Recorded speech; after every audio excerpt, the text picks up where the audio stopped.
নারীদের উপর ঈদের নামাজ কি করা হয় নাই? জামাত কি ফরজ করা হয়েছে?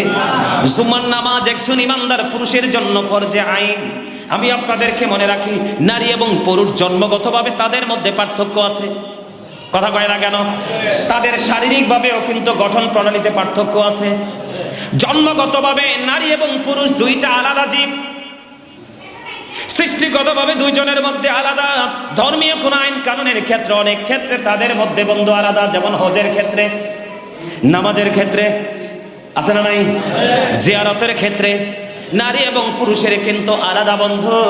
এখন আমাদের দেশে কিছু বেকল মৌলবী আছে, কি দুনিয়া লোভী, কারণ তারা নারীদেরকে ঘর থেকে বের করতে পারলে, তাদের বয়সটা তাদের কানে শোনাতে পারলে অনেক লাভ হয়ে যায়। দেখেন নাই, আমি আপনাদেরকে বলে দেই, এই যে আমাদের বিগত দিনে আপনারা দেখতে পেয়েছেন, বন্ধু, অনেক দাড়িওয়ালা টুপিওয়ালারা নারীদের উপর ডিপেন্ড করেছিল। আপনারা খেয়াল করেন, আমি বিস্তারিত বলার দরকার নাই যে আমাদেরকে কেউ কিছু না দিলেও নারীরা দিবে, এত দুর্বলতা কোনা কেন এখানে? তার কারণ হলো তাদেরকে বিভিন্ন কৌশলে তারা ঘর থেকে বের করে ফেলেছে। বন্ধু, আল্লাহ রাসূল আপনাকে আমাকে জানিয়ে দিয়েছেন, হযরত উম্মে হুমায়রা রাদিয়াল্লাহু তাআলা আনহা তিনি ডাক দিয়ে বললেন, ইয়া রাসূলুল্লাহ, ইয়া হাবিবাল্লাহ, নবী গো, আমি আপনার পিছনে নামাজ পড়তে, জামাত পড়তে পছন্দ করি। আল্লাহ রাসূল বললেন, আমি জানি তুমি যে আমার পিছনে নামাজ পড়তে পছন্দ করো, কিন্তু আমার পিছনে নামাজ পড়ার চাইতেও উত্তম হলো তুমি তোমার ঘরের অভ্যন্তরে নামাজ পড়া। অভ্যন্তর মানে বুঝতে পারছেননি? ঘরের সাইডে না, ঘরের বারান্দায় না, কথা বুঝে নিন। অভ্যন্তর মানে একবারে গোপন কামরা। কথা বলে না কেন? একবারে নির্জন জায়গা। এই যে বলা হয় যে 1 রাকাত ঘরে পড়ার চাইতে 25 রাকাতের সওয়াব জামাতে পড়লে এটা মাত্র পুরুষের জন্য প্রযোজ্য, নারীর জন্য নয়। যেই নারীর জন্য জুম্মার নামাজ জামাতে পড়া ফরজ না, যেই নারীর জন্য ঈদের নামাজ জামাতে পড়া ফরজ করা হয় নাই, বন্ধু, সুন্নত করা হয় নাই, যদিও জুম্মা ইমানদার পুরুষের জন্য ফরজে আইন, এটা আদায় করতে হবে জামাতের সাথে। কথা বলেন না কেন? নারীর জন্য নয়। নারী যদি ঘরের ভিতরে নামাজ পড়ে বাইরের নামাজের চাইতে 25 গুণ বেশি সওয়াব বেশি পাবে। সুবহানাল্লাহ কয় না দি? কি নারী যদি ঘরের ভিতরে নামাজ পড়ে, বাইরে না পড়ে, ঘরের অভ্যন্তরে নামাজ পড়ে, আল্লাহ রাসূল জানিয়ে দিয়েছেন তার আমলনামায় 1 রাকাত পড়ার কারণে 25 রাকাতের সওয়াব দেওয়া হবে। যদি সে বাইরে না পড়ে, কি করে? ঘরের অভ্যন্তরে পড়ে। আব্দুল্লাহ ইবনে মাসউদ রাদিয়াল্লাহু তাআলা আনহু তিনি কি করলেন? এক নারী জুম্মার দিনে মসজিদের মধ্যে প্রবেশ করে ফেললেন, সঙ্গে সঙ্গে ওই নারীকে তিনি কি করে দিলেন? মসজিদ থেকে বের করে দিয়ে বলে দিলেন, তুমি ঘরে চলে যাও, তোমার জন্য উত্তম মসজিদ হলো তোমার ঘরের অভ্যন্তর। জোরে জোরে কন্যা সুবহানাল্লাহ। এইগুলো শোনার পরেও কি আপনি আপনার বিবিকে, আপনি আপনার মেয়েকে ঘরের বাইরে যেতে দিবেন? আপনারা বলেন, তারাবিটা কি রাতে হয় না দিনে হয়? আরো জোরে বলেন। রাতে হয়। রাত কি আলো থাকে না অন্ধকার থাকে? আপনার একটা নারী 10 জন আছে, এর মধ্যে একটা কোনো বেগানা পুরুষকে দেখতে চায় না, এমন কি আসেনি? এমনও তো হতে পারে 10 জন যাচ্ছে, একজন বেগানা পুরুষকে টার্গেট করতে যাচ্ছে, এমনও তো হতে পারে। কথা বলেন না কেন? এই কথা কেন বললাম? আল্লাহ রাসূল বলেছেন, হাদিস শরীফের মধ্যে এসেছে, বন্ধু, ইমানদার পুরুষকে আমার রাসূল সাবধান করে গেছেন। আমার রাসূল ইমানদার পুরুষদেরকে জানিয়ে গেছে, আমার ইমানদার উম্মতেরা, তোমরা এই কথাটা জেনে রেখো, আমি তোমাদের জন্য দুনিয়ার বুকে সবচেয়ে বড় ভয়ঙ্কর ফিতনা হিসেবে রেখে যাচ্ছি নারীকে। একটা পুরুষকে ধ্বংস করার জন্য নারীর চাইতে বড় ভয়ঙ্কর বিপদ আমি আর কিছু রেখে যাই নাই। নাউজুবিল্লাহ বলেন না কেন? বলেছে কে? রাসূল বলেছে। কি বলেছে? যে আমি পুরুষদেরকে মিন করে বলেছে, মুনাফিককে নয়, বেঈমানকে নয়, কাফেরকে নয়, মুশরিককে নয়। আল্লাহ রাসূল ইমানদারকে মিন করে বলেছেন, আমি নবী চলে গেলাম, আমি তোমাদের জন্য দুনিয়ার বুকে নারীর চেয়ে ভয়ঙ্কর বিপর্যয় ফিতনার কিছু রেখে যাইনি। জোরে জোরে কন্যা নাউজুবিল্লাহ। একটা নারীর সবচেয়ে বড় মসজিদ হলো তার ঘর। তুমি বাইরে এসে পড়তে হবে কেন? আরে ভাই, ইমানদার পুরুষের জন্যই তো কন্টিনিউ আল্লাহ রাসূল তারাবি নামাজকে বরাদ্দ করে নাই। কথা বলেন না কেন? আল্লাহ রাসূল জামাতবিহীন 20 রাকাত তারাবি পড়েছেন। গত জুমায় আমি বলেছি, আরে আমরা যে পুরুষ, আমাদের জন্য তো বাধ্যতামূলক করা হয় নাই যে জামাতে পড়তে হবে। নারী তো অনেক দূরের কথা। এজন্য আপনাদেরকে সাবধান হতে হবে। ইসলাম আবেগ দিয়ে চলবে না। কোরআন হাদিস দিয়ে চলবে, ঠিক কিনা বলেন? আল্লাহ রাসূল আমাদের জন্য কোরআন এবং হাদিস রেখে গেছেন, ঠিক কিনা বলেন? আব্দুল্লাহ ইবনে মাসউদ রাদিয়াল্লাহু তাআলা কি করেছেন? নারীকে জুম্মা থেকে বের করে ঘরে পাঠিয়ে দিয়েছেন, তোমার জন্য উত্তম মসজিদ হলো তোমার ঘর। আর আল্লাহ কি বলেছেন? তোমরা ঘরে থাকো। আজকে বাংলাদেশে যতগুলো নারী ধর্ষণের শিকার হচ্ছে, পুরুষদের কুনজরের শিকার হচ্ছে, ওই নারীগুলো একটা মাত্র কারণ, সেটা হলো তারা ঘর থেকে ওপেনলি বের হওয়ার কারণে। কথা বলেন না কেন? আরো জোরে। হাদিস শরীফের মধ্যে আসছে, রাসূল বলেছেন নারী হলো গোপনীয় জীব। নারী যখন ঘর থেকে বের হয়, শয়তান তাদেরকে দেখলে উকিঝুঁকি দেয়।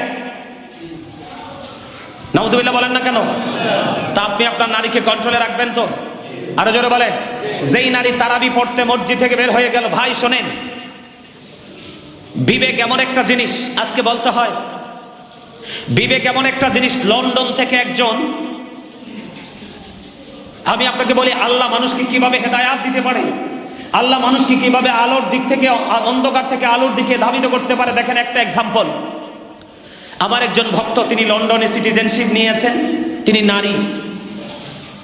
তিনি নাকি যখন দেখলেন যে ওনার যারা ফ্রেন্ড সার্কেল আছে, নারী বন্ধু আছে না, সবাই মিলে রমজানে দলে দলে তারাবি পড়তে যাচ্ছে, উনি আমাকে বললেন, হুজুর আমি ছিলাম একটা মডার্ন মেয়ে, আমার জীবনের সর্বপ্রথম আমি আপনার যে ওয়াজটা শুনেছি সেটা হলো নারীর পর্দার ওয়াজ।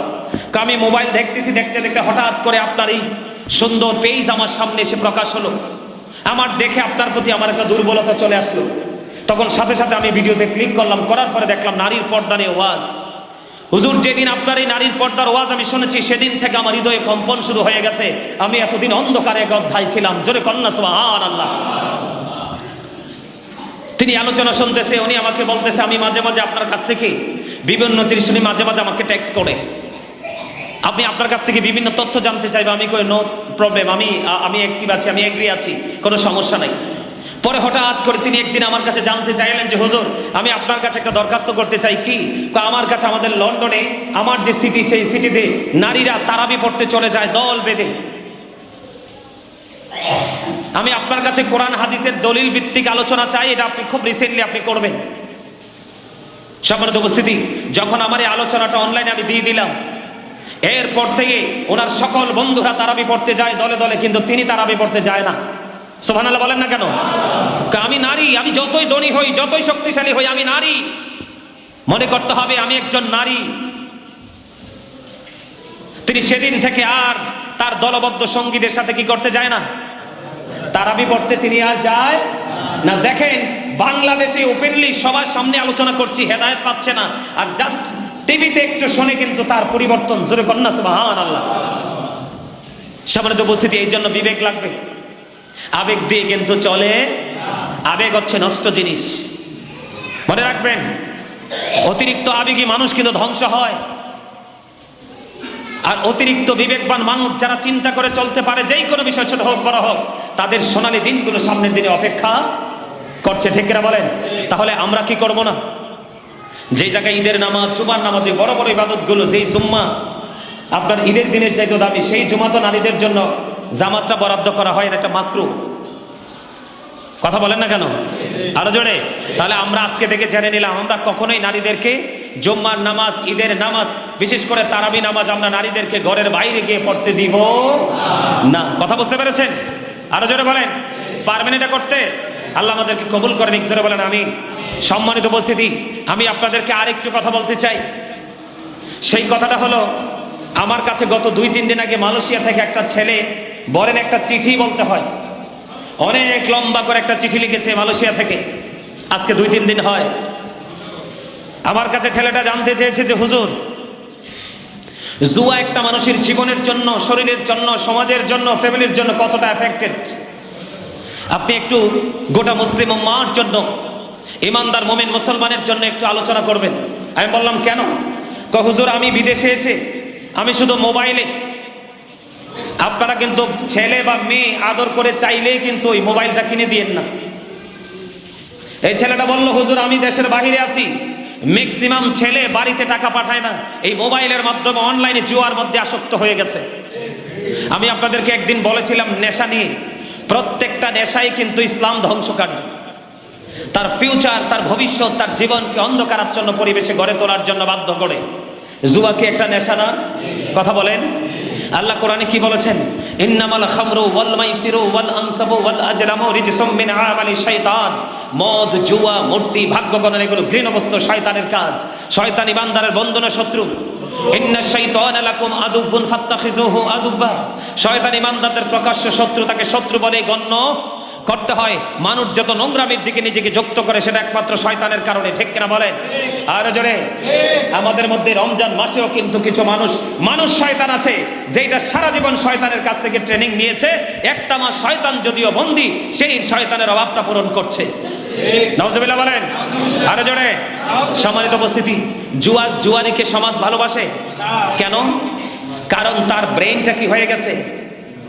বিকৃত হয়ে গেছে। কে স্বাভাবিক না অস্বাভাবিক হয়ে গেছে।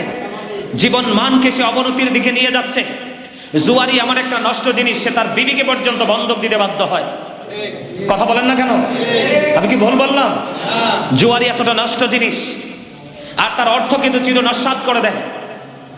আমি আপনাকে যদি আরো বলি, একটা ছেলে ফ্রান্স না কানাডা থেকে ফোন করছে জানি না, সঠিক বলতে পারবো না, ইউরোপ ইউনিয়ন থেকে যেই কোনো একটা দেশ থেকে ফোন করে ছেলেটা বলল, হুজুর আমার বাবা, আমার দাদার দিনের হিউজ পরিমাণ সম্পদ, জায়গা জমি আছে, জুয়ারিদের সাথে যুক্ত হয়ে আমাদের সব সম্পত্তি বিক্রি করে শেষ করে দিচ্ছে। হুজুর আমি কি করব? আমি বলছি আপনি বাবাকে মারতে পারবেন না, প্রহার করতে পারবেন না। বাবার যে বাবা আছে তাকে দিয়ে আপনি তাকে বোঝাতে পারবেন, অথবা কৌশল করে আপনি কি করতে পারবেন? তার আপন স্বজনদেরকে নিয়ে, কোনো পাওয়ারফুল পার্সনদেরকে নিয়ে, যিনি আপনার সম্পদটাকে সুরক্ষিত রাখবে, মা অথবা ফ্যামিলিতে যে সেকেন্ড ফ্যামিলি মেম্বার আছে, তাকে দিয়ে আপনি কি করতে হবে? সম্পত্তিকে সুরক্ষিত করতে হবে। আর বাইরে কিছু করার নেই। বাবা যদি জুয়া খেলে, বাবাকে বলতে পারবেন বাবা এটা অন্যায়, কিন্তু বাবাকে মারতে পারবেন। বাবাকে যদি আপনি বেশ্যাখানায় দেখতে পান, আপনি বাবাকে আঘাত করতে পারবেন না, বাবাকে বেশ্যাখানা থেকে আপনি ফিরিয়ে আনতে পারবেন। মাকে যদি আপনি কোনো খারাপ কাজে দেখতে পান, আপনি মাকে ফিরিয়ে আনতে পারবেন, মাকে আঘাত করতে পারবেন না।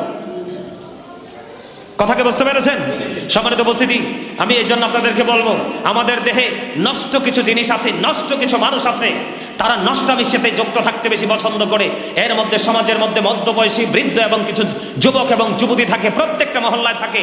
এদেরকে 100% ক্যারেক্টারলেস পিপল হিসাবে আমি দেখতে পাই, ঠিক কিনা বলেন? আপনারা সেভাবে দেখতে পান কিনা? ক্যারেক্টারলেস না?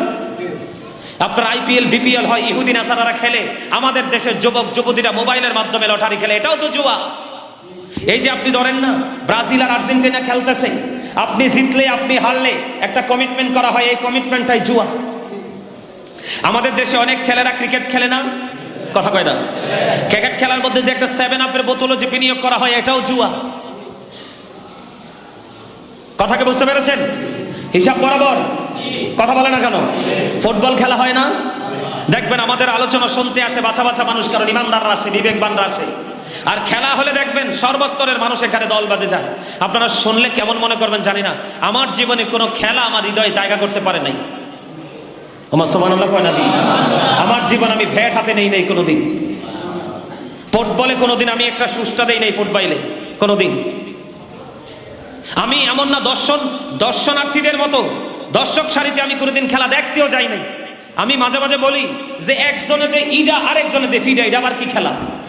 এখানে কি আছে দেখা? কথা কয় না কেন?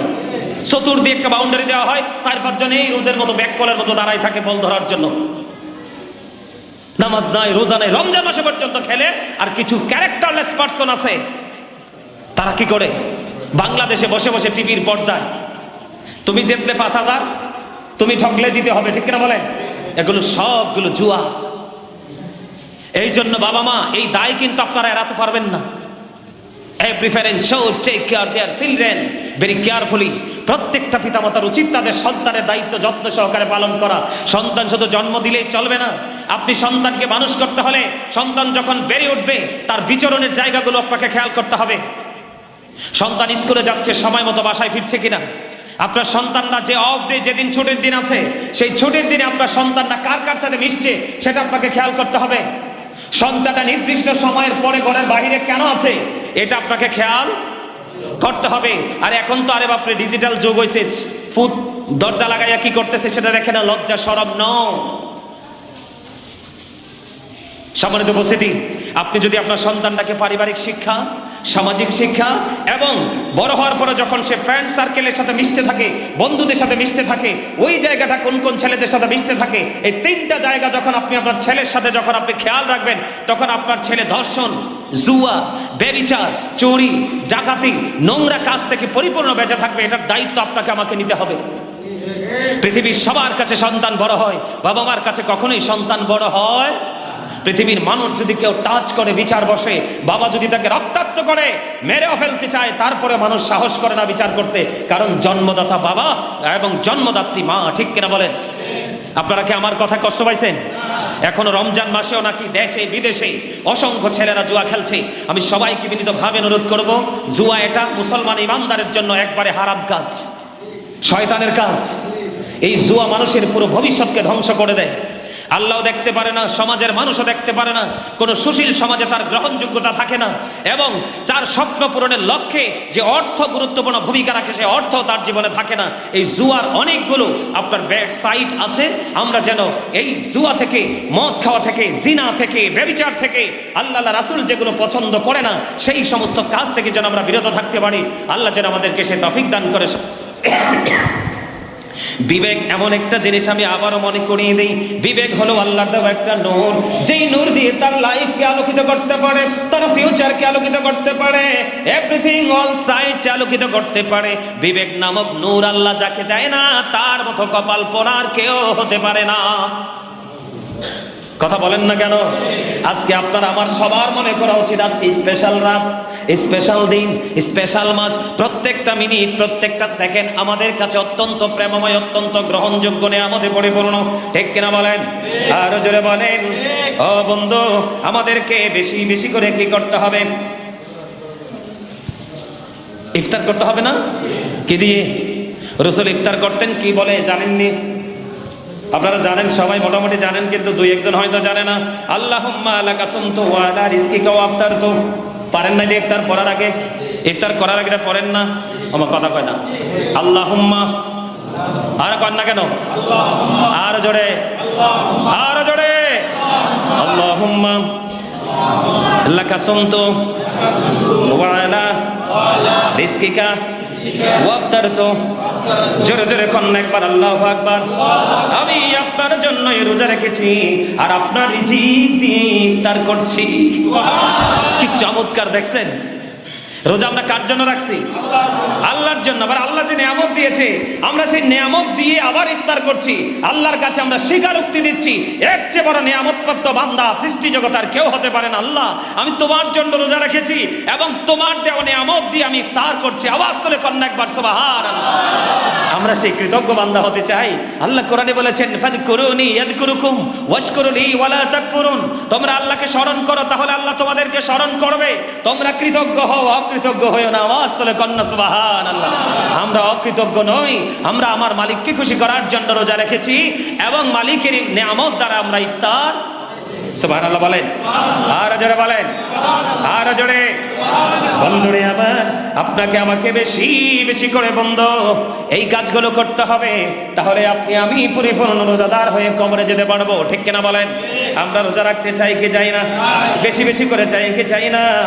ও বন্ধু, আমি আপনাদেরকে মনে করিয়ে দিতে চাই, সোনার জাকাত আছে না? ক্যাশ টাকার জাকাত আছে না? মাঠে যে ফসল তৈরি হয়, ফসলের ওসর আছে না? ফসল জন্ম হলে ওসর আদায় করতে হয়। ও বন্ধু, সোনা যদি নির্দিষ্ট পরিমাণ, রূপা যদি নির্দিষ্ট পরিমাণ, এবং আপনার জমা টাকা যদি থাকে নির্দিষ্ট পরিমাণ, এবং আপনার বড় দোকান আছে, দোকানের মধ্যে যে মাল আছে সেই মাল আপনার জাকাতের আওতায় চলে আসলো, হিসাব করে আপনি সব কিছুর জাকাত দুনিয়ায় দিয়ে দিলেন। কিন্তু আপনার এই দেহটার মধ্যে 360টা পার্টস আছে। কয়টা পার্টস? জয়েন্ট আছে। কি আছে? কয়টা?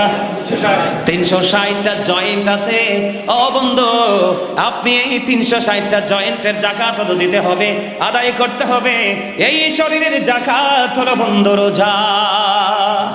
পরিপূর্ণ রোজা রাখতেছেন, বডির জাকাত আদায় হয়ে গেল। ও বন্ধু, সম্পদের জাকাত দিলে সম্পদ সুরক্ষিত হয়। কথা কয় না কেন? দেহের যদি আপনি সাদকা করেন দেহটা বন্ধু পবিত্র হয়। আর রমজান মাসে যদি কোনো মুমিন পরিপূর্ণভাবে রোজা রাখতে পারে তাহলে তার দেহের সাদকা আদায় হয়ে যায়। জোরে জোরে কন্যা সুবহানাল্লাহ। তাহলে আমরা রোজা রাখতে রাজি আছি না নাই? পরিপূর্ণভাবে নাকি অপূর্ণভাবে? কে কে পরিপূর্ণভাবে রোজা রাখতে চাই? একবার বলেন আল্লাহ। আমি তোমার সন্তুষ্টির জন্য পরিপূর্ণভাবে রোজা রাখতে চাই, তোমার দিদার পেতে চাই। তুমি আমাদেরকে পরিপূর্ণভাবে কবুল করে নাও। আমিন সুম্মা আমিন। হাত নামান। এখানে 40 জনের উপরে হবে না? কথা বলে না কেন? আপনাদের কনফিডেন্স, আপনাদের আত্মবিশ্বাসটাকে আরো বেশি মোটিভেশন করার জন্য বলছি।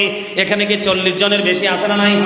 যেখানে 40 জন মানুষ থাকে রে, এখানে একজন থাকে বন্ধু আল্লাহর মাহবুব বান্দা। এখানে কে জানি রে আল্লাহর মাহবুব বান্দা আজকে আল্লাহ কবুল করে নিয়েছে। তার হাতের সিনায় আমার বিশ্বাস আল্লাহ আমাদের সবাইকে কবুল করে নেবে। আবার বলেন আমিন। আর জোরে বলেন না আমিন। বেশি বেশি করে দরুদ পড়বেন। বলে হুজুর গো আমি তো কোরআন তেলাওয়াত করতে পারি না, তাহলে কি করব? কোন আলেম কি দিয়ে আপনি কোরআন তেলাওয়াত করাবেন? বলে হুজুর আমি এটাও পারবো না। তাহলে কোথায় কোরআন তেলাওয়াত হচ্ছে আপনি সেটা কান পেতে শুনবেন। যিনি তেলাওয়াত করছে ওনার আমল নামায় সওয়াব হবে 1000, আর যিনি শুনছেন ধৈর্য ধরে প্রেমে পড়ে তার আমল নামায় দেওয়া হবে ডাবল 2000। জোরে জোরে কোন সুবহানাল্লাহ। করতে রাজি আছেন তো? আপনি মিলাদ করতে পারেন না তো কি হয়েছে?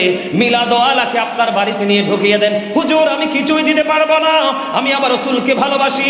আপনি আমার ঘরে মিলাদ পড়ে দোয়া করে দিয়েছেন।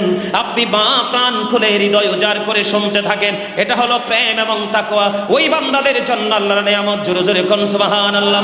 আপনার কাছে আসবে অনেক গরীব দুঃখী মানুষ, যে যা পারেন তা দিয়ে সাহায্য করবেন। যদি না পারেন তার মাথায় হাত বুলিয়ে সসম্মানে বিদায় দিয়ে দেবেন। জোরে জোরে করেন করতে পারবেন কিনা? আমি রোজা রাখবো, আমার ভাই ইফতার করবে না, এটা কি হলো? আমি ইফতার করব, তাকে ইফতার করতে দিব, যদিও 1 গ্লাস পানি হয়। কথা বলে না কেন? আরো জোরে করতে রাজি আছেন তো? আল্লাহ আমাদেরকে কবুল করে নিক। জোরে বলেন আমিন। বন্ধুরে আমার, আজকের তারাবির সাথে আমি আরেকটা জিনিস এড করতে চাই। আমি আমার সানি ইমামকে আমি কি করেছিলাম বলেছিলাম, উনিও ওনার দায়িত্ব পালন করেছে এবং আমিও সেই জিনিসটাকে মনে রেখেছি। বন্ধুরে আমার, বাংলাদেশের সারা বাংলাদেশে অসংখ্য এলাকাতে বন্ধু নারীরা জামাতে যায়। আছে না নাই? আপনাদের এলাকায় আসেনি? ও আপনাদের এলাকায় আছে? ও কয় কি? এরা কোন মসজিদে নামাজ পড়ে?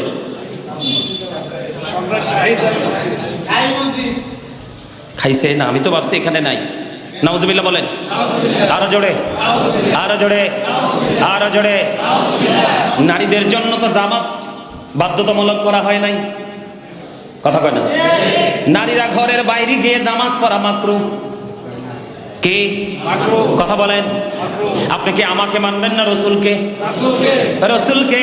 এই তো বুদ্ধিমানের মতো উত্তর। আপনি আমাকে মানার দরকার নাই।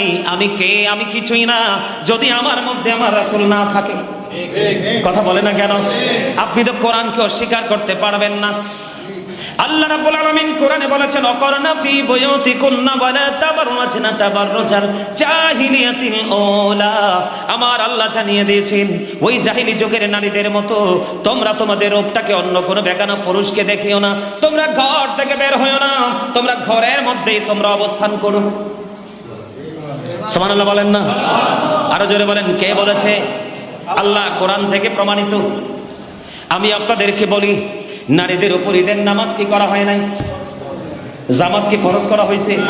জুমার নামাজ একজন ইমানদার পুরুষের জন্য ফরজে আইন। আমি আপনাদেরকে মনে রাখি, নারী এবং পুরুষ জন্মগতভাবে তাদের মধ্যে পার্থক্য আছে। কথা কয় না কেন? তাদের শারীরিকভাবেও কিন্তু গঠন প্রণালীতে পার্থক্য আছে। জন্মগতভাবে নারী এবং পুরুষ দুইটা আলাদা জীব। সৃষ্টিগতভাবে দুইজনের মধ্যে আলাদা। ধর্মীয় কোন আইন কানুনের ক্ষেত্রে অনেক ক্ষেত্রে তাদের মধ্যে বন্ধু আলাদা। যেমন হজের ক্ষেত্রে, নামাজের ক্ষেত্রে, আছে না নাই? জিয়ারতের ক্ষেত্রে নারী এবং পুরুষের কিন্তু আলাদা বন্ধু। এখন আমাদের দেশে কিছু বেকল মৌলবী আছে, কি দুনিয়া নবী। কারণ তারা নারীদেরকে ঘর থেকে বের করতে পারলে, তাদের বয়সটা তাদের কানে শোনাতে পারলে অনেক লাভ হয়ে যায়। দেখেন নাই, আমি আপনাদেরকে বলে দিই, এই যে আমাদের বিগত দিনে আপনারা দেখতে পেয়েছেন, ও বন্ধু, অনেক দাড়িওয়ালা টুপিওয়ালারা নারীদের উপর ডিপেন্ড করেছিল। আপনারা খেয়াল করেন, আমি বিস্তারিত বলার দরকার নাই যে আমাদেরকে কেউ কিছু না দিল নারীরা দিবে, এত দুর্বলতা কোনা কেন এখানে? তার কারণ হলো তাদেরকে বিভিন্ন কৌশলে তারা ঘর থেকে বের করে ফেলেছে। বন্ধু, আল্লাহ রাসূল আপনাকে আমাকে জানিয়ে দিয়েছেন, হযরত উম্মে হুমাইদ রাদিয়াল্লাহু তাআলা আনহা তিনি ডাক দিয়ে বললেন, ইয়া রাসূলুল্লাহ, ইয়া হাবিবাল্লাহ, নবী গো, আমি আপনার পিছনে নামাজ পড়তে, জামাত পড়তে পছন্দ করি। আল্লাহ রাসূল বললেন, আমি জানি তুমি যে আমার পিছনে নামাজ পড়তে পছন্দ করো, কিন্তু আমার পিছনে নামাজ পড়ার চাইতেও উত্তম হলো তুমি তোমার ঘরের অভ্যন্তরে নামাজ পড়া। অভ্যন্তর মানে বুঝতে পারছেননি? ঘরের সাইডে না, ঘরের বারান্দায় না, কথা বুঝে নিন। অভ্যন্তর মানে একবারে গোপন কামরা, কথা বলে না কেন? একবারে নির্জন জায়গা। এই যে বলা হয় যে 1 রাকাত ঘরে পড়ার চাইতে 25 রাকাতের সওয়াব জামাতে পড়লে এটা মাত্র পুরুষের জন্য প্রযোজ্য, নারীর জন্য নয়। যেই নারীর জন্য জুম্মার নামাজ জামাতে পড়া ফরজ না, যেই নারীর জন্য ঈদের নামাজ জামাতে পড়া ফরজ করা হয় নাই, ও বন্ধু, সুন্নত করা হয় নাই, যদিও জুম্মা ইমানদার পুরুষের জন্য ফরজে আইন, এটা আদায় করতে হবে জামাতের সাথে। কথা বলেন না কেন? নারীর জন্য নয়। নারী যদি ঘরের ভিতরে নামাজ পড়ে বাইরের নামাজের চাইতে 25 গুণ বেশি সওয়াব বেশি পাবে। সুবহানাল্লাহ কয় না দি? কি? নারী যদি ঘরের ভিতরে নামাজ পড়ে, বাইরে না পড়ে, ঘরের অভ্যন্তরে নামাজ পড়ে, আল্লাহ রাসূল জানিয়ে দিয়েছেন তার আমলনামায় 1 রাকাত পড়ার কারণে 25 রাকাতের সওয়াব দেওয়া হবে। যদি সে বাইরে না পড়ে, কি করে? ঘরের অভ্যন্তরে পড়ে। আব্দুল্লাহ ইবনে মাসউদ রাদিয়াল্লাহু তাআলা আনহু তিনি কি করলেন? এক নারী জুম্মার দিনে মসজিদের মধ্যে প্রবেশ করে ফেললেন, সঙ্গে সঙ্গে ওই নারীকে তিনি কি করে দিলেন? মসজিদ থেকে বের করে দিয়ে বলে দিলেন, তুমি ঘরে চলে যাও, তোমার জন্য উত্তম মসজিদ হলো তোমার ঘরের অভ্যন্তর। জোরে জোরে কন্যা সুবহানাল্লাহ। এইগুলো শোনার পরেও কি আপনি আপনার বিবিকে, আপনি আপনার মেয়েকে ঘরের বাইরে যেতে দিবেন? আপনারা বলেন, তারাবিটা কি রাতে হয় না দিনে হয়? আরো জোরে বলেন। রাতে হয়। রাত কি আলো থাকে না অন্ধকার থাকে? আপনার একটা নারী 10 জন আছে, এর মধ্যে একটা কোনো বেগানা পুরুষকে দেখতে চায় না, এমন কি আসেনি? এমনও তো হতে পারে 10 জন যাচ্ছে, একজন বেগানা পুরুষকে টার্গেট করতে যাচ্ছে, এমনও তো হতে পারে। কথা বলেন না কেন? এই কথা কেন বললাম? আল্লাহ রাসূল বলেছেন, হাদিস শরীফের মধ্যে এসেছে, ও বন্ধু, ইমানদার পুরুষকে আমার রাসূল সাবধান করে গেছেন। আমার রাসূল ইমানদার পুরুষদেরকে জানিয়ে গেছে, ও আমার ইমানদার উম্মতেরা, তোমরা এই কথাটা জেনে রেখো, আমি তোমাদের জন্য দুনিয়ার বুকে সবচেয়ে বড় ভয়ঙ্কর ফিতনা হিসেবে রেখে গেছি নারীকে। একটা পুরুষকে ধ্বংস করার জন্য নারীর চাইতে বড় ভয়ঙ্কর বিপদ আমি আর কিছু রেখে যাই নাই।